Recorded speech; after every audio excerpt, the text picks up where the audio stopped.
जुन 18 गते सम्पूर्ण मतदान केन्द्रहरूमा हाम्रो मतदान अधिकृत र सहायक मतदान अधिकृतहरू पुगिसक्ने व्यवस्था भए बमोजिम जिल्ला निर्वाचन कार्यालयबाट मतदान अधिकृत र सहायक मतदान अधिकृतहरू सबै जिल्लाका सबै स्थानहरूमा सामग्रीहरू लिएर गइसकेको अवस्था थियो र सो क्रममा दिउँसोतिर हाम्रो 2वटा मतदान स्थल 4वटा मतदान केन्द्र सिरुवाबारी र साङ्गुटारको 2-2वटा गरेर 4वटा मतदान केन्द्रमा खटिने मतदान अधिकृत सर र सहायक मतदान अधिकृत लगायतका कर्मचारीहरू सुरक्षाकर्मीहरू बसेको र निर्वाचन सामग्रीहरू पनि रहेको गाडी दुर्घटना भएको हामीले जानकारी प्राप्त गरेका थियौं र सो जानकारी प्राप्त गरे पश्चात हामी तुरुन्तै घटनास्थलमा पुगेका थियौं र घटनास्थलमा पुग्दै गर्दा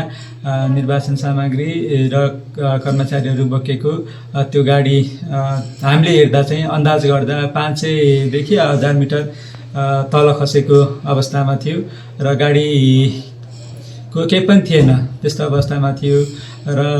त्यहाँ गएर हामी हेर्दा हामी पुग्दै गर्दा 7 जना